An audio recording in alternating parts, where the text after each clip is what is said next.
사회적으로 논란이 뜨거운 이슈에 대해 다양한 목소리를 들어보는 맞짱 토론 시간입니다. 오늘은 이틀 앞으로 다가온 일본의 화이트리스트 한국 배제 조치 시행이 우리 경제에 미칠 파장에 대해 토론 진행하겠습니다. 먼저 출연자들을 소개해드립니다. 제 오른쪽에 신세돈 숙명여대 경제학과 명예교수 나오셨습니다. 안녕하십니까? 반갑습니다. 네, 그리고 제 왼쪽입니다. 최백은 건국대 경제학과 교수입니다. 네, 어서 오십시오. 안녕하세요. 네, 안녕하십니까?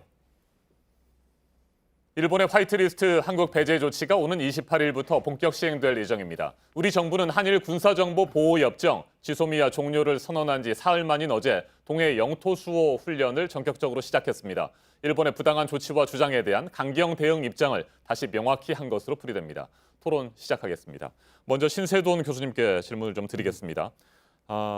화이트리스트 한국 배제 조치 이틀 뒤에 예정대로 시행을 할까요? 일본 말이죠. 당연하죠. 네. 당연하고 지난 8월 2일 날 일본 가기에서 한국을 화이트리스트에서 배제하면서 분명히 뭐라고 했냐 하면 이 조치는 일본의 안보, 일본의 어떤 안보와 관련되어서 위해가 될 만하다고 판단되는 것에 대한 우려가 있어서 한국을 화이트리스트에서도 뺐다고 그렇게 이야기를 했거든요. 네. 그러면 일본의 입장에서는 우리가 이렇게 이 일본의 안보를 자극하는 그런 조치들이 계속해서 이 화이트리스트 배제의 근거를 더 강화시켜준다는 그런 관점에서 보면 이번에 어떤 그런 군사 행동은 일본을 굉장히 자극했을 것이라고 네. 보고 처음에 이 이야기가 나왔을 때 이 일본 자민당에서 한국에 대해서 어떤 조치를 하라고 말씀을 했냐 하면은 첫째 금융 제재, 네. 그다음에 여행 비자 축소, 그다음에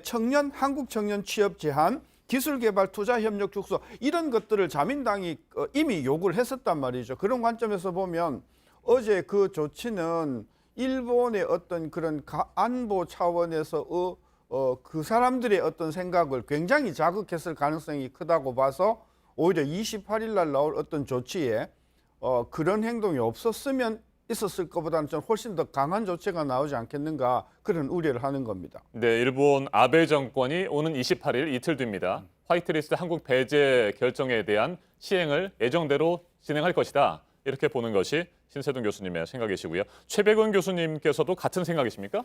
저는 지금 단계에서는 시행을 할 거라고 네. 보겠습니다. 근데 이제 문제는 우리가 좀 이제 크게 볼 필요가 있는데요. 지금 한국과 일본 간의 경제 전쟁보다도 우리가 더 주목을 해야 될 부분이 미국과 중국 간의 전쟁입니다. 네. 우리가 지난 금요일 날 트럼프가 지금 미국의 제조업체들, 중국에 있는 미국 제조업체들한테 사실상 철수하라고 명령을 내렸어요.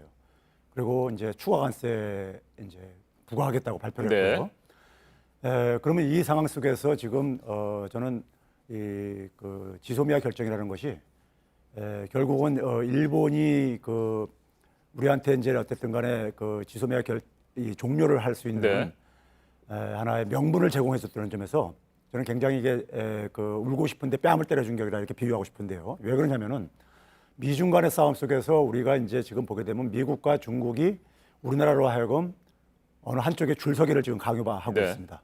강요하고 있는데 제가 쉽게 한번 이렇게 질문을 던져볼게요. 우리가 미국이나 중국하고 싸움을 할 수는 없습니다. 쉽게 얘기해서요. 네. 근데 일본하고는 저는 싸움을 할 만하다고 생각합니다. 상대적으로요. 그리고 우리가 먼저 일본한테 싸움을 건 것도 아니고 네. 일본이 부당하게 싸움을 거는 상황 속에서 그래도 세 나라 중에서는 일본이 그래도 우리가 견딜 만한 맷집을 갖고 있다고 저는 보고 있고요. 그 다음에 이제 화이트리스트 배제에서 주로 이제 제가 이제 검토해봤어요. 보복 대상 품목들을요. 핵심 품목들을요. 근데 지난번에 반도체 디스플레이 관련 소재 부품보다도 상대적으로는 우리가 대처하기가 쉬운 이런 것들이고요. 그런 점에서 이 부분에 있어서 일본은 당분간 어쨌든 간에 실행 조치로 나가겠지만은 네. 우리가 이렇게 피해가 저는 그렇게 예상만큼 크다고 생각을 안 합니다. 알겠습니다. 네. 일본의 일방적인 수출 규제와 오는 28일로 예정돼 있는 화이트리스트 한국 배제 조치, 이 부분도 어려움이 있습니다만 교수님의 말씀은 미중 무역 전쟁도 아주 심각한 상황이고 네. 그래서 우리 경제에 여러 가지 어려움이 예상된다 이런 말씀으로 듣겠습니다. 혹시 말이죠 한 가지만 더 질문을 드린다면 지난 20일 우리 정부의 지소미아 연장하지 않기로 한 결정 그리고 어제부터 시작된 독도 동해 영토 수호 훈련 이 부분이 아니었다고 한다면 일본이 화이트리스트 배제 시행을 좀 고민을 했을까요? 어떻게 보십니까? 아닙니다. 그것과 상관없이 할 진행했을 거다 이렇게 예. 보시는 겁니까? 예. 네. 예. 신 교수님께서도 마찬가지 생각이십니까? 그 두 가지 상황이 있었는데 말이죠. 저도 그렇게는 생각하는데 네. 그렇게는 생각하는데 다시 말하면 지소미아를 파기를 안 했다 하더라도 계속해서 이 28일 이후에 그런 조치는 할 거라고 생각했는데 네. 지소미아를 서둘러 우리가 빠지면서 일본의 강경 포지션을 굉장히 강화시켜줬다. 저는 그런 생각을 합니다. 네. 그러니까 그게 없었으면 우리가 예를 들어서 한 50%의 타격을 받을 만한 조치가 있었을 것이라고 하면 그것을 지소미아에서 빠지면서 50이 아니라 80, 100 정도로 일본의 강공이 더 강해졌을 거다. 그런 생각을 하는 겁니다. 네, 화이트리스트 배제 조치를 뭐 철회하거나 뭐 연기할 가능성은 없지만 이번 조치로 인해서 일본이 우리 정부 또 우리의 기업들을 향해서 더 강력한 카드를 꺼내들 가능성이 있다 이런 말씀이시군요. 그런 빌미를 줬다고 봅니다. 그렇군요. 저는요, 근데 네. 지금 신 교수님이 50, 80, 100 뭐 이런 얘기했는데 50이라는 조치를 취하나 100이라는 조치를 취하나 별 차이 없다고 보고 있습니다. 결국은 뭐냐면 핵심적인 부분에 우리가 이제 피해가 조금 이제 발생할 수 있는데 단기적으로 그것도요. 그런 점에서 그 양의 차이는 별 의미가 없고요. 그리고 저는 제가 아까 얘기했듯이 울고 싶은데 뺨 때려줬다는 얘기가 네. 지금 이제 이 지소미아라는 것은 기본적으로 미국이 원했던 거예요. 한미일 그러니까 군사안보협력 체계 속에서요. 네. 그러면 한미일 군사안보협력 체계는 기본적으로 중국이 원치 않는 겁니다. 군사동맹이라는 것은요. 그런 점에서 우리가 중국하고 또 그러면 우리가 사드 보복 사태에서 봤듯이 중국에 대한 경제 의존도가 우리가 일본보다 훨씬 더 큽니다. 네. 그런 점에서 중국하고의 싸움보다는 일본과의 싸움이 훨씬 더 우리 경제에 대한 피해는 적고 그리고 이 싸움을 지금 정부가 독도 이제 군사훈련을 나가는 이유도 제가 볼 때는 이 싸움이 격화될수록 저는 우리한테 더 유리하다고 저는 이 판세를 읽은 것 같습니다. 네. 알겠습니다. 미중 무역 전쟁이 우리 경제에 미칠 영향에 대해서는 잠시 후에 그 부분 뭐 자세하게 짚어보기로 하고요. 일단 한일 간의 무역 분쟁에 대해서 살펴보도록 하겠습니다. 일본은 지난 7월 1일입니다. 반도체와 디스플레이 분야에 대한 세계 품목의 한국 수출 규제를 발표했고요. 사실상 뭐 여러 가지 그 이후에 많은 상황들이 발생을 했습니다만 일본은 일본대로 자신들의 로드맵에 따라서 진행을 하고 있는 것으로 보입니다. 실제로 강경한 카드를 더 꺼내들 가능성이 있다고 말씀을 하셨는데 어떤 카드가 있을까요? 예를 들면은 배에 들어가는 항법 장치, 조타 네. 장치, 그런 정밀한 장치 중에서 우리가 일본서부터 수입하는 게 굉장히 많습니다. 그리고 조선 같은 경우에는 일본이 그들이 이야기하는 일본의 안보, 즉 예를 들면은 전함이라든지 네. 이런 잠수함이라든지 이런 우리가 개발하는 그러한 것들에 들어가는 핵심 부품에 일본 제품들이 많이 들어간다고 제가 알고 있습니다.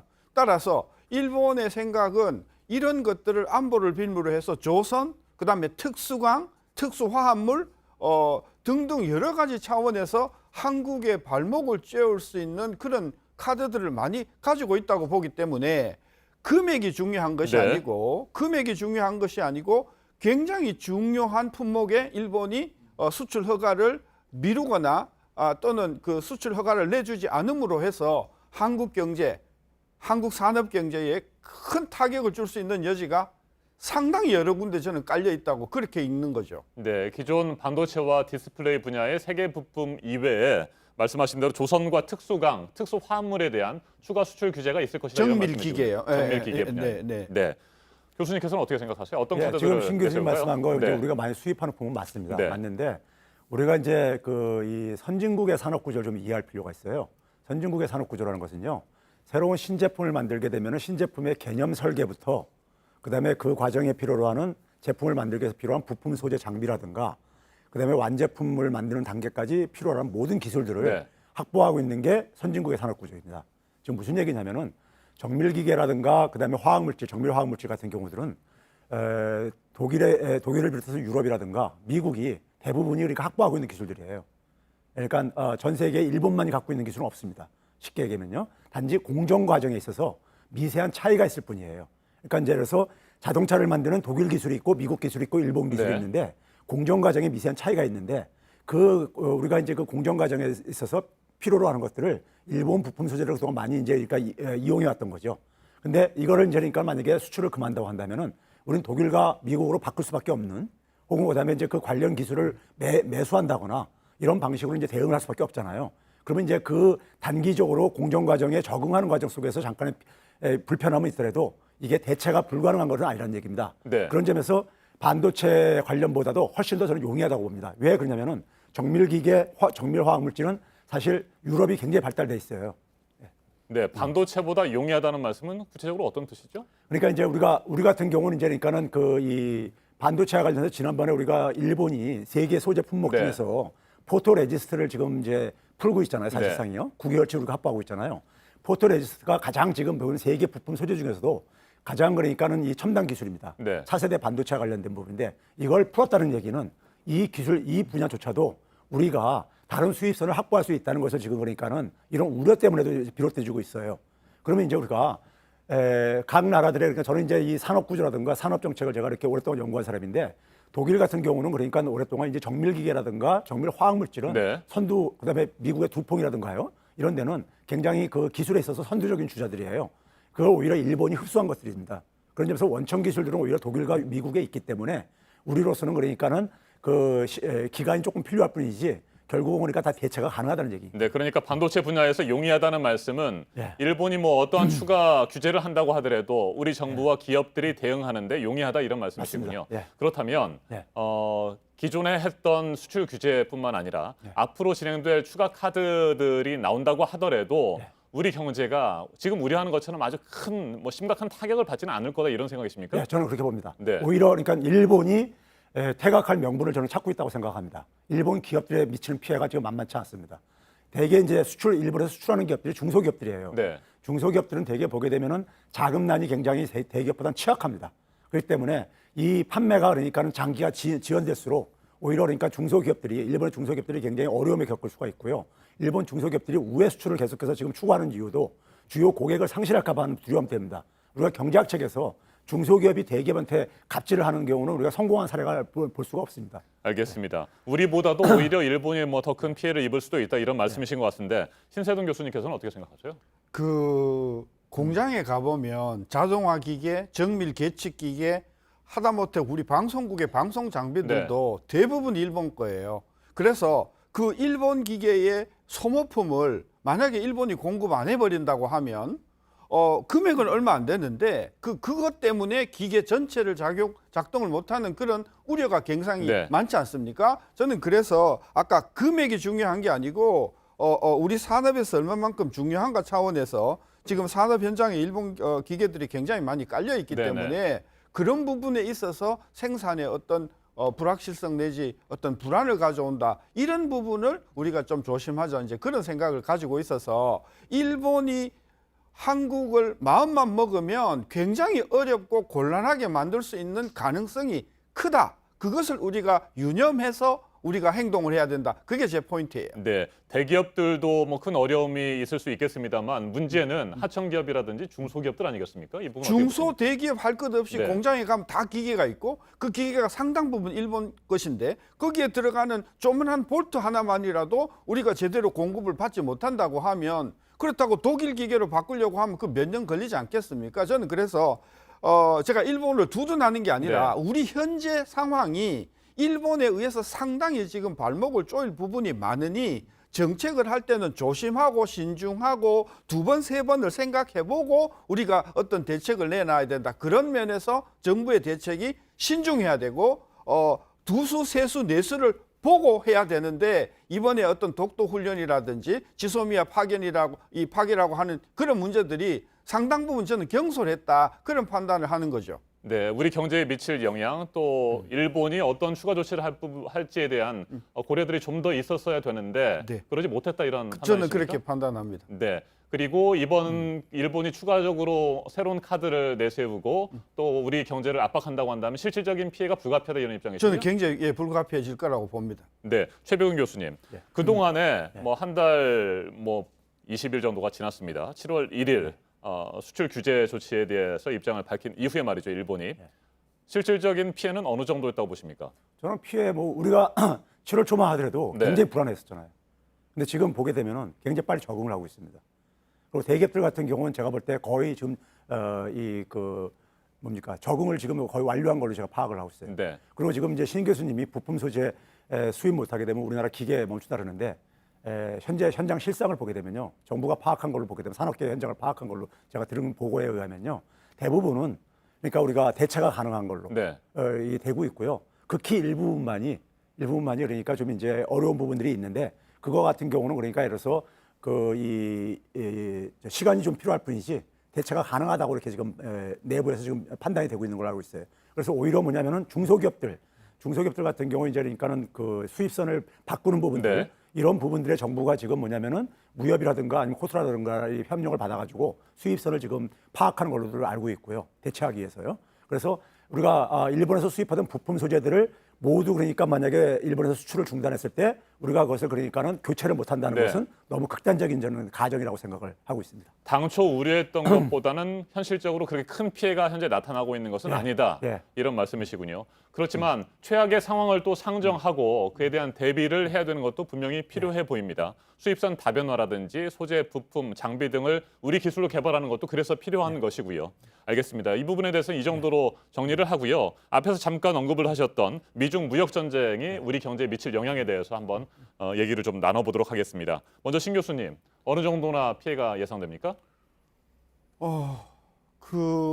지금 트럼프의 어떤 그 아까 G7 네. G7에 참여하기 직전에 미국의 전 미국 기업에 대해서 웃기는 명령을 내렸어요. 중국에서 나와서 네. 본국으로 들어와라. 그래서 지금 미국에서 아마 어마어마한 지금 후폭풍이 일어나고 있는데 어쨌든 굉장히 강공으로 지금 중국도 그렇고 일본도 미국도 그렇고 네. 갈 것 같습니다. 그렇게 되면 아마 중국에서 미국으로 수출하는 수출 금액이 5천억이 조금 넘는데 그게 관세가 25% 이렇게 가까이 물려버리면 모르긴 해도 탄력성을 1만 잡아도 수출의 4분의 1 정도가 타격을 받는다. 네. 그렇게 되면 우리한테 굉장히 큰 타격이 오겠죠. 그다음에 또 미국이 또 중국에 수출하는 게 1,000억 달러가 조금 넘는데 이것도 또 관세를 맞으면 미국도 또 수출이 어려워지면 우리도 또 미국에 수출하는 게 많기 때문에 어쨌든 미중 간의 어떤 무역 분쟁으로 인해서 가뜩이나 우리 지금 수출이 9개월 정도 계속해서 어려워지는데 네. 훨씬 더 어려워질 것이고 훨씬 더 어려워지는 것은 금년이 아니라 내년, 내후년까지 지속이 될 것이다. 그런 관점에서 보면 미중 분쟁은 한국 경제가 안고 있는 굉장히 큰 수소폭탄인데 이런 상황에서 한일 문제라도 우리가 좀 이렇게 문제가 없이 이게 다독여야 되는데 최백인 교수님은 미중보다는 일본이 더 맞짱을 뜨기 쉽다. 이렇게 나가버리면 정말 저는 한국으로서는 수출을 먹고 사는 나라로서 저는 지금 경제가 스스로 우리가 더 어렵게 만드는 부분이 있지 않는가. 그게 우리가 되는 겁니다. 네, 미중 무역 분쟁이 격화되면 우리 기업 특정 분야뿐만 아니고 전반에 걸쳐서 전반적으로. 모든 피해가 불가피하다 이런 입장이십니까? 그렇습니다. 네, 최백운 교수님, 실제로 트럼프 대통령이 말했던 것처럼 중국에서 지금 가동되고 있는 미국의 기업이라든지 공장들이 다 철수할 것으로 보십니까? 지금 이제 신 교수님이요 저한테 뭐 이렇게 이 갈등을 즐긴다고 이렇게 뭐 그렇게 비유적으로 표현하신 것 같은데 제가 이걸 즐기겠어요. 그게 아니라 지금 이 미중 간의 패권 경쟁입니다. 네. 그러니까 이건 어떻게 보게 되면은 서로가 물러설 수 없는 이런 싸움이에요. 이건 우리가 통제도 할 수 없고요. 그러니까 중국의 1대1로하고 미국의 인도 태평양 전략이 충돌하는 겁니다. 그럼 우리가 인도 태평양 전략에 설 것이냐, 아니면 1대1로에 설 것이냐, 이걸 강요를 받고 있어요. 근데 우리가 어느 한쪽에 설 수가 있습니까? 저는 설 수가 없다고 봅니다. 그럼 만약에 서는 순간에 지금 봐보세요. 중국에 대한 우리가 수출 의존도가 26%입니다. 네. 일본 같은 경우 5%뿐이 안 됩니다. 그래서 제가 이제 비유적으로 얘기를 한 것이고요. 저는 우리가 싸움을 건 게 아니라 지금 외부에서 그렇게 이제 지금 이런 지금 새로운 패러다임이 지금 전개되면서 나타나는 현상이라 이거죠. 그럼 이 상황 속에서 미국과 중국이 한쪽에 자기 쪽에 줄 서라고 강요하는 상황 속에서 우리는 줄 설 수 없는 상황. 이 상황 속에서 오히려 일본이 우리한테 그 빌미를 제공해주고 있다 이거죠. 이제 그런 점에서 굉장히 저는 이것이 울고 싶은데 뺨 때린 격이다 이렇게 얘기를 한 것이고요. 그러면 이제 우리가 봤을 때 지금 미국과 중국은 치킨 게임입니다. 네. 미국이 그러니까 지금 보게 되면은 앞에 그러니까 2,500억 달러에 대해서 25%, 30%로 5% 추가 관세하기로 했고요. 그다음에 나머지 이제 그러니까는 3,000억 달러에 대해서도 그 10%였던 거 15%로 5% 추가 관세 부과하기로 했어요. 그럼 중국도 마찬가지로 거기다 또 이제 관세를 또 인상하겠다고 또 하고 있어요. 절대 물러서지 않겠다고 지금 하고 있습니다. 그럼 이 싸움은 제가 볼 때는 구조적이고 그다음에 둘이 한쪽이 그러니까는 굉장히 피를 흘리기 전에는 멈출 수가 없는 어떤 전쟁입니다. 이 전쟁 상황은 그러니까 전 세계 경제에 던지는 불확실성이에요. 우리한테만 던지는 게 아니라요. 알겠습니다.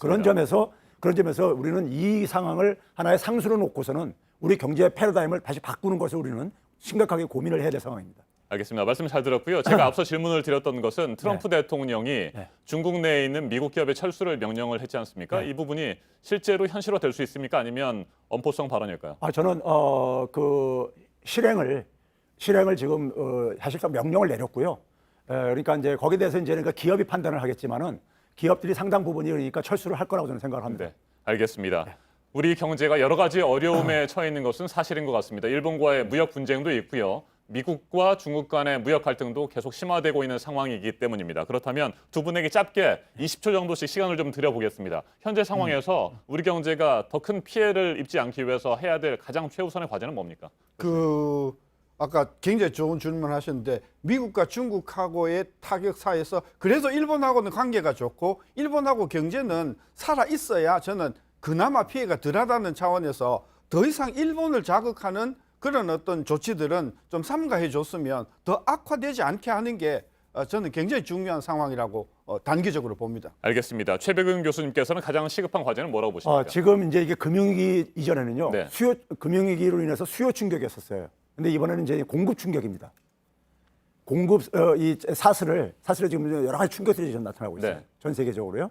그러면 이 공급 충격이라는 새로운 공급 충격에 대응을 해가지고 우리가 보다 더 그러니까는 이 시장을 다변화시키고 그다음에 내수를 강화하는 것이 저는 필요하다고 생각합니다. 알겠습니다. 여기까지 듣겠습니다. 오늘 맞짱 토론은 신세돈 숙명여대 경제학과 명예교수 그리고 최백은 건국대 경제학과 교수와 함께했습니다. 두 분 토론 잘 들었습니다. 감사합니다. 감사합니다.